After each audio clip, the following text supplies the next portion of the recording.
I never thought I would find myself spilling my emotional guts on a forum like this, but here I am. My name is Mike, and I want to share my experience of betrayal, deception, and the bittersweet taste of revenge. My story begins like any other, with a marriage that seemed to function well enough on the surface. I'd been married to Jenna for 7 years. She was a fiery woman, the kind who would light up a room, as long as the room was filled with people who adored her. She had an infectious laugh, and her smile could melt the coldest heart. However, as I would come to realize, that smile was often reserved for people outside of our home. Things started to change a couple of months ago. Small signs at first. Jenna was coming home late from work a bit more often, and when she did, she'd often find a reason to avoid talking about her day. "Just work stress, Mike. You know how it is," she would say, her voice dripping with that same sweetness that had once charmed me. But a nagging feeling crept in. I knew her routine. She'd come home, change, and we'd have dinner together, but that seemed to be slipping away. I brushed it off at first. Maybe it was just the stress of her job as a marketing manager. But deep down, I felt something was amiss. Then there was the matter of her phone. Jenna had always been a little possessive of it, but it started to get ridiculous. She'd become glued to it, often whispering or texting away while I tried to engage with her. I remember one evening, sitting across from her at the dinner table, she kept glancing at it, her face lighting up in a way that made my gut twist. I could feel the distance growing between us, a chasm I couldn't quite fathom. The day I discovered the truth was like any other, until it wasn't. I had an unexpected day off from work, a rare gem in my busy schedule. I decided to surprise Jenna at her office with lunch, thinking it would brighten her day and maybe rekindle some of our lost spark. As I walked in, I felt a rush of excitement. But that excitement turned to a gut-wrenching nausea the moment I spotted her through the glass wall of her office. She was laughing, leaning into the desk of her coworker Aaron, who happened to be the husband of a close friend. They were sharing an intimacy that felt distinctly wrong. I watched, frozen, as she tossed her head back, her laughter ringing out like a discordant note in an otherwise beautiful melody. It was a laugh I hadn't heard directed at me in months. I felt my heart pounding, my skin prickling as I registered the closeness, the familiarity between them. My world began to tilt on its axis. I felt like a fool standing there in the shadows, watching my wife flirt with another man. The truth hit me like a freight train. Jenna was cheating on me, and I was powerless to stop it. When she left the office, I followed her home, my mind racing with possibilities and a whirlwind of emotions. I knew I had to confront her. I had to hear the lies come straight from her lips. The moment she stepped through the door, the facade of my calm shattered. I threw my bag to the side and demanded to know what was going on. Her face paled, and for a moment, confusion flickered in her eyes. Then came the denial, the sweet, sugary lies rolling off her tongue like she was reciting lines in a play. "Oh, come on, Mike. You know how Aaron is. He's just a friend. You're being paranoid." Her voice rose, and I could see the irritation brewing in her eyes, but I wasn't buying it. I confronted her with the evidence I'd seen, the laughter, the closeness, and she just kept lying. I wanted to yell, to scream, to throw things, but instead I felt an odd calm wash over me. It was surreal. I was watching my life unravel while she stood there trying to manipulate the situation with her words. But anger began to bubble under my skin, a slow burn that would soon ignite into a flame of revenge. The emotional impact was staggering. I felt betrayed, crushed, like someone had ripped out my heart and stomped on it. I went from being furious to utterly heartbroken in mere minutes. I'd never felt so alone, so lost. How could she do this to me? I had loved her, given her my everything, but I wasn't going to let this go unpunished. I knew I had to come up with a plan to expose her, to make her face the consequences of her actions. As I sat in my living room that evening, the haunting echo of her laughter still ringing in my ears, I started to weave a web of revenge. I would not only confront her but also ensure she would be held accountable for the pain she had caused me. The simmering anger within me was turning into a strategy, a way to take back control. I was done being the fool in this story. As the days rolled on, my anger festered into resolve. I spent my time plotting different ways to expose Jenna and her affair. It was clear that I had to be careful. I needed to gather evidence, not just to confront her, but to ensure that the repercussions of her actions were as severe as they could be. I couldn't let her walk away without paying a price for the betrayal she had inflicted upon me. I started by doing some reconnaissance. I knew Jenna's schedule better than anyone. I played the dutiful husband during the day, pretending everything was normal, while secretly taking notes on her comings and goings. I had my eye on Aaron, too. If they were involved, it stood to reason that he'd be in her life quite a bit. One afternoon, I decided to follow her after work. I parked a few blocks away from her office and waited, my heart racing and my palms sweaty. Sure enough, Jenna left the office right on time, and I followed her to a bar just down the street. It was a popular spot where coworkers often gathered after hours. My stomach turned as I watched her walk in, her head held high, exuding confidence. I took a deep breath, steeling myself for what I was about to witness. I found a seat where I could observe without being too obvious. The bar was bustling, but I focused solely on Jenna. It didn't take long before she was joined by Aaron. They laughed, shared drinks, and leaned into each other in a way that made my stomach churn. I felt like I was watching a play unfold, one where I was the unwanted audience member. As the night progressed, I saw them share a kiss, quick, but enough to send my heart plummeting through the floor. That was it. I had the proof I needed. The next day, with the sting of betrayal still fresh, I crafted a plan of attack. I knew that if I wanted to hit Jenna where it hurt the most, I would need to involve everyone around her, including her coworkers and friends. This wasn't just about revenge. It was about exposing her for who she truly was. I wasn't going to be the only one who felt the weight of her deceit. I wanted to ensure she would face consequences from every angle. I decided to set up a meeting with some of Jenna's closest friends from work. I reached out to them under the guise of needing to talk about something important. I felt a mix of excitement and dread as I awaited their responses. To my surprise, they were more than willing to meet, eager to lend an ear to what I had to say. On the day of the meeting, as I sat across from her friends, Claire and Jessica, I could feel the tension rising in my chest. I started with small talk, keeping things light until I knew I had their attention. "You know, Jenna's been a little off lately," I began, my voice steady but my heart racing. "I mean, she's been coming home later than usual and acting a bit strange." Claire raised an eyebrow, leaning in. "Really? I hadn't noticed. She always seems so put together at work." I nodded, playing the concerned husband role perfectly. "I know, but I just found out something that's been bothering me.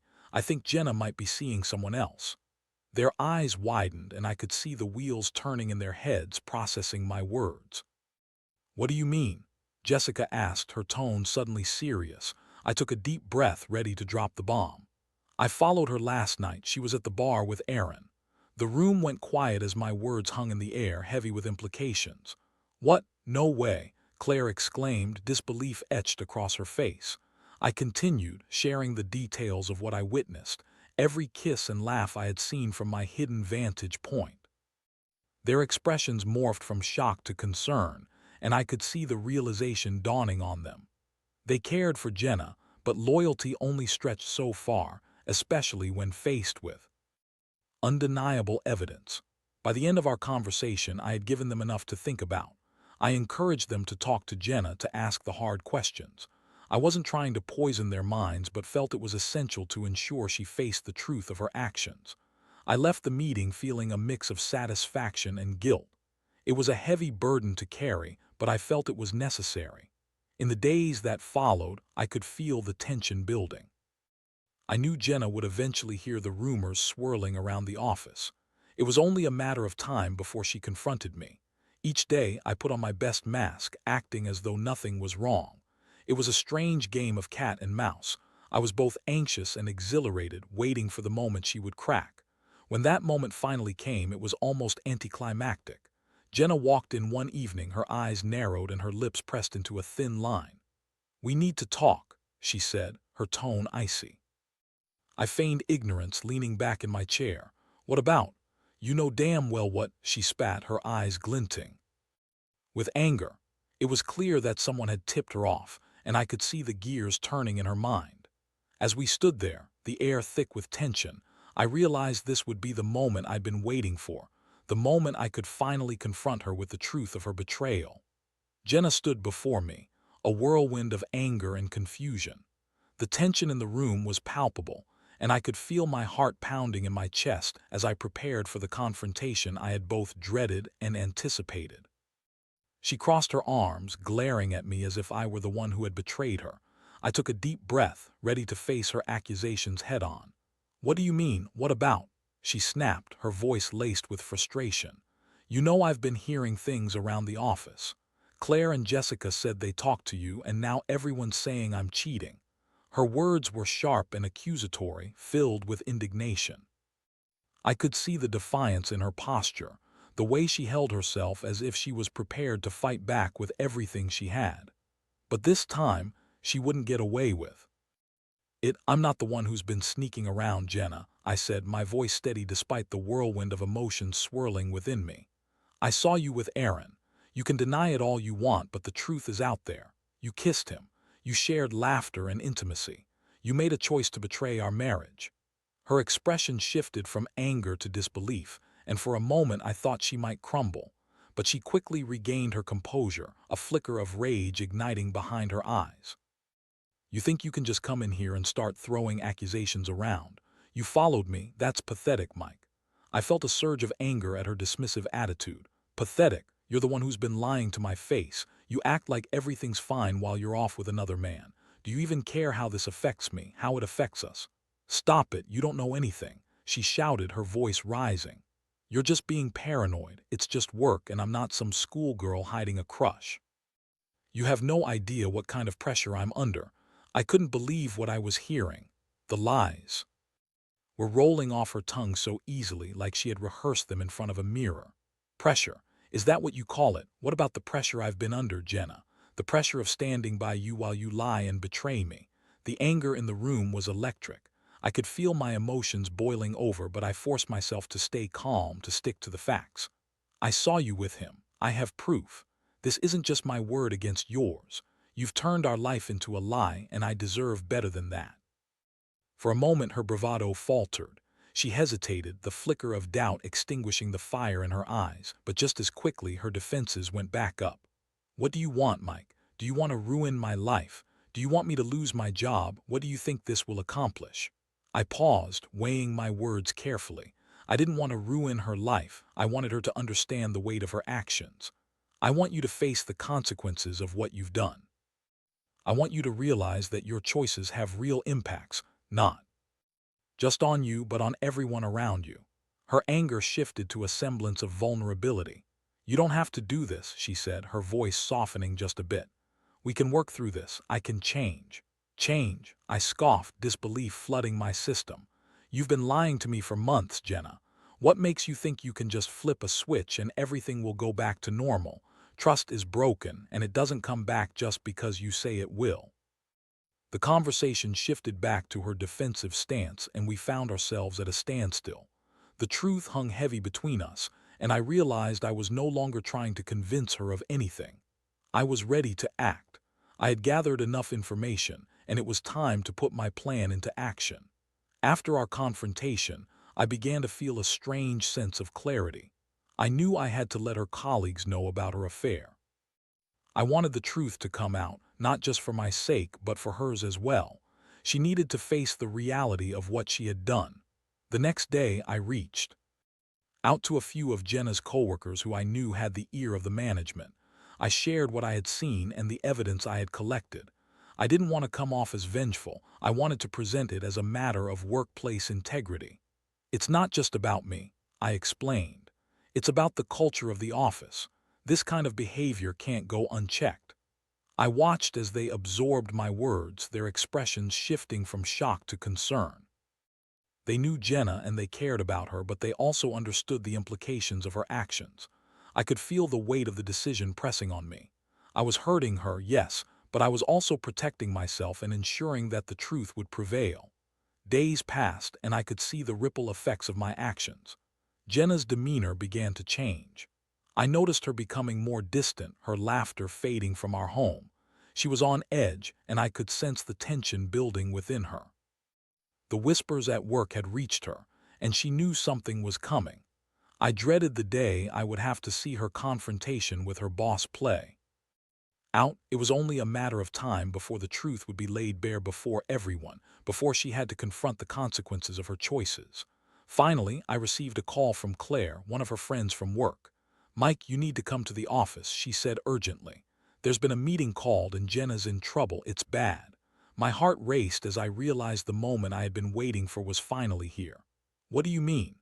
I asked, my anxiety mounting. "They're discussing her behavior. They called in Aaron, too. It's all coming out, Mike. You need to be here." I felt a mix of dread and anticipation. The time had come for Jenna to face the consequences of her actions. I wasn't sure how I felt about being the one to precipitate her downfall, but I knew that I couldn't back down now. This was the moment my plan had led to, and I had to see it through. I arrived at Jenna's office just as the meeting was wrapping up. I could see a small crowd gathering outside the conference room, a mix of concerned colleagues and curious onlookers. My heart raced as I stepped inside, and I could feel the weight of their gazes upon me. It felt surreal, like I was stepping onto a stage where everyone knew the script but me. Jenna sat at the head of the long table, her expression a tumultuous blend of anger and fear. She was surrounded by her boss, Linda, and Aaron, who looked equally uncomfortable. I took a moment to assess the situation. Linda was speaking in a calm but firm voice, outlining the issues at hand. "Jenna, we've received some serious allegations regarding your conduct in the workplace," she said, her tone betraying none of the underlying tension. "You don't understand." Jenna interrupted, her voice rising in desperation. "This is all a misunderstanding. I've been under so much pressure and—" "Under pressure," Linda interjected, cutting her off. "That's hardly an excuse for inappropriate behavior with a colleague, especially when it affects others in the company." I watched as Jenna's bravado crumbled. The confident woman I had married was now reduced to pleading, her mask slipping away. I could see the tears threatening to spill from her eyes as she glanced at Aaron, who looked like he was caught between wanting to defend her and the reality of their situation. "Aaron, is there anything you want to say?" Linda prompted, turning to him. The tension in the room was thick enough to cut with a knife. Aaron hesitated, glancing at Jenna, then at Linda. I think we should just move forward from here," he stammered, trying to defuse the situation. "It was just a mistake." Jenna shot him a look of desperation, and for the first time I felt a flicker of empathy for her. I had wanted her to face the consequences, but seeing her so vulnerable, I couldn't help but remember the woman I once loved. Then I quickly reminded myself of the betrayal, the lies, and the pain she had caused. "Sorry, but mistakes have consequences," Linda said firmly. "We can't overlook this. This isn't just about you, Jenna. This affects everyone in this office." Jenna's face twisted with a mix of anger and shame. "You don't understand. I didn't mean for any of this to happen." The room fell silent, and I felt the urge to speak up. I couldn't just stand there and let her manipulate the narrative. "Actually, Jenna, you did mean for this to happen," I said, stepping forward. The eyes in the room shifted to me, and I could feel the tension rise. "I saw you at the bar with Aaron. I saw the way you two interacted. This isn't just a misunderstanding, it's a full-blown affair." Jenna turned to me, wide-eyed. "You shouldn't be here," she hissed, panic in her voice. "I think it's time for everyone to know the truth," I continued, my voice steady. "You've been lying to everyone, and now you're trying to spin this into something it's not." Linda looked at me, her expression unreadable. "Is this true, Mike?" "Yes," I replied. "I followed her. I witnessed their interactions firsthand. It's been going on for months." Jenna's face flushed with humiliation, and I could see the gears turning in her mind as she tried to salvage the situation. "This is ridiculous. You're just trying to ruin my life because you're upset." I shook my head. "No, Jenna. You're the one who made choices that ruined our life. You were the one who decided to betray my trust and cheat." The atmosphere in the room shifted, the air thick with awkwardness and tension. Jenna's friends glanced at each other, their expressions a mix of shock and sympathy. "This isn't just about you, Jenna," Claire finally spoke up. "You need to take responsibility for your actions." Jenna looked around the room, and I could see the realization washing over her. The facade she had built was crumbling, and she was running out of places to hide. Linda finally broke the silence. Jenna, we're going to have to take this very seriously. I'll have to speak to HR about the next steps. Jenna looked defeated, slumping back in her chair, her bravado evaporating. You can't do this to me, she whispered, her voice barely audible. We're doing this to protect the integrity of our workplace, Linda replied firmly. This is not just a personal issue, it affects us all. We'll gather all the information and determine the necessary actions. With that, the meeting ended, and I could see Jenna's world crashing down around her. I felt a strange mix of satisfaction and guilt. I had achieved what I set out to do. But watching her fall apart was heavy. As her colleagues began to shuffle out of the room, I caught Jenna's eye. There was a moment, just a fleeting moment, where I saw vulnerability, regret, and a hint of the woman I had once loved. But just as quickly it vanished, replaced by anger and resentment. Just wait until this blows over, she spat, her voice laced with venom. You won't win. Maybe I won't, I replied. But at least I'll know I stood up for myself. I walked out of that office feeling like I had finally taken control of my life. The weight of the betrayal hadn't magically lifted, but I felt a sense of closure start to take root. I had done what I needed to do, and I was ready to face the aftermath. In the days that followed, the fallout was immediate.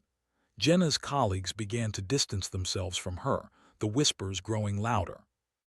I watched as the shadow of her actions loomed over her, and I realized that the game I had started had consequences far beyond what I had anticipated. But I also noticed something else. I felt a strange sense of empowerment. I had taken back my narrative, and I was no longer the victim. As I navigated the storm that Jenna had created, I began to focus on myself, on healing, and on what I wanted moving forward. As the days passed, I could feel the weight of Jenna's actions pressing down on her, and in a strange way, it also lifted a burden off my shoulders. I was no longer trapped in the cycle of lies and deceit. I began to find small joys in my life again, things I had overlooked while trying to keep my marriage afloat. I reconnected with friends, took long walks, and even picked up a few hobbies I had abandoned. It was refreshing to think about myself for a change. But Jenna's crisis was unfolding at the office, and I couldn't ignore the fallout. I soon found out that she had been placed on administrative leave while HR conducted their investigation. I had anticipated this, but seeing it play out in real time was surreal. I wasn't reveling in her misery, but I was relieved that the truth was finally out. She was facing the repercussions of her choices, and I hoped it would be a wake-up call for her. Meanwhile, my phone buzzed with texts from Claire and Jessica, who had become somewhat of a support system for me during this tumultuous time. We're just checking in on you, Claire texted one night. How are you holding up? Their concern was genuine, and it felt good to have friends who cared. I'm okay, I replied. Just trying to adjust to everything. It feels weird not having her around. Yeah, we can only imagine. If you need anything, we're here, Jessica added. I appreciated their support, but part of me still felt isolated. I had lost the one person I thought I could trust, and the reality of our shattered marriage was settling in. I often found myself reflecting on our time together, the good moments intertwined with the painful realization of the betrayal. I couldn't help but think of Jenna. What was she going through? Did she feel remorse for what she had done? Or was she still in denial, convinced she could manipulate her way out of the situation? The last time I saw her, she had been filled with anger, but anger often masked deeper emotions. I wondered if she was grappling with guilt or simply plotting her next move. It wasn't long before I found out. One evening, I received a frantic call from Claire. Mike, you need to come to the office. Jenna is here and she's causing a scene. My heart sank. I rushed over, unsure of what I would find. When I arrived, the atmosphere was thick with tension. Jenna was standing in the middle of the office, her voice raised, demanding answers from Linda and the HR representative. I deserve to be treated fairly. This is all about jealousy. The whole thing is ridiculous. She shouted, her eyes darting around the room. I watched from a distance, feeling a mix of unease and concern. This wasn't the composed woman I had known. This was a woman under siege, desperate to regain her control. It was hard to reconcile this version of Jenna with the one I had loved, and I felt a pang of sadness for her. Jenna, please, Linda calmly tried to intervene. This isn't the place for this conversation. We need to handle this professionally. Handle it professionally.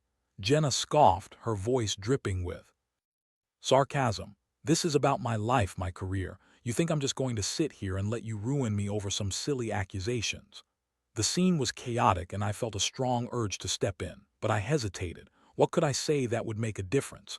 She wasn't listening to reason. She was engulfed in her own narrative, desperate to cling to the past. I took a deep breath and decided to approach her. Jenna, I said softly, trying to cut through the noise. This isn't going to help you. You need to acknowledge what you've done. She turned to me, eyes wide with rage. Stay out of this, Mike. You have no idea what I'm going through. Maybe not, I replied, my voice steady. But I do know that you can't keep burying your head in the sand. You've hurt a lot of people and there will be consequences. Her expression shifted momentarily, and I thought I saw a flicker of vulnerability, but it quickly morphed back into anger. You think you've won. You think ruining my life will make yours better. You're just a coward hiding behind your accusations. I felt a whirlwind of emotions as I faced her. She was still lashing out, unwilling to accept the reality of her actions. But I also felt a strange sense of pity for her. The woman I once loved was fighting a battle against herself, and I was just collateral damage. As the confrontation continued, Linda, now visibly frustrated, stepped in. Jenna, if you don't calm down, we will have to ask you to leave. This isn't the way to handle things. Jenna huffed, crossing her arms defiantly. Fine, but I won't let you get away with this. With that, she stormed out of the office, leaving a trail of stunned silence in her wake. I stood there, feeling the weight of the moment. I had been hoping for some semblance of closure, but instead I was left with more questions than answers. In the following weeks, the ripple effects of Jenna's actions continued to unfold. I learned that she was officially terminated from her position, the company unable to overlook the breach of trust and professionalism. It was a bittersweet victory for me. I had wanted her to face consequences, but I never wished for her life to unravel this way. I couldn't deny that I felt a strange sense of empowerment. I had stood up for myself and I had taken back control of my life. But as Jenna's world crumbled, I found myself grappling with my own feelings of loss. I had loved her once, and it was hard to reconcile those memories with the betrayal I had faced. Slowly but surely, I began to accept that my life was changing. I focused on rebuilding my own happiness, setting new goals and finding joy in the little things. I started therapy, seeking to understand my feelings and the pain I had endured. It was a journey of healing, and I was determined to emerge stronger on the other side. Just when I thought I was navigating my new reality well, the past came knocking at my door. One evening, as I sat on my couch scrolling through social media, I received a message from an unknown number. It was Jenna. Can we talk? The message read. My heart raced as I stared at the screen, a whirlwind of emotions flooding my mind. Part of me was curious, part of me was terrified. Did she really want to talk, or was this another attempt to manipulate the narrative? I took a deep breath and considered the implications. I had to make a decision.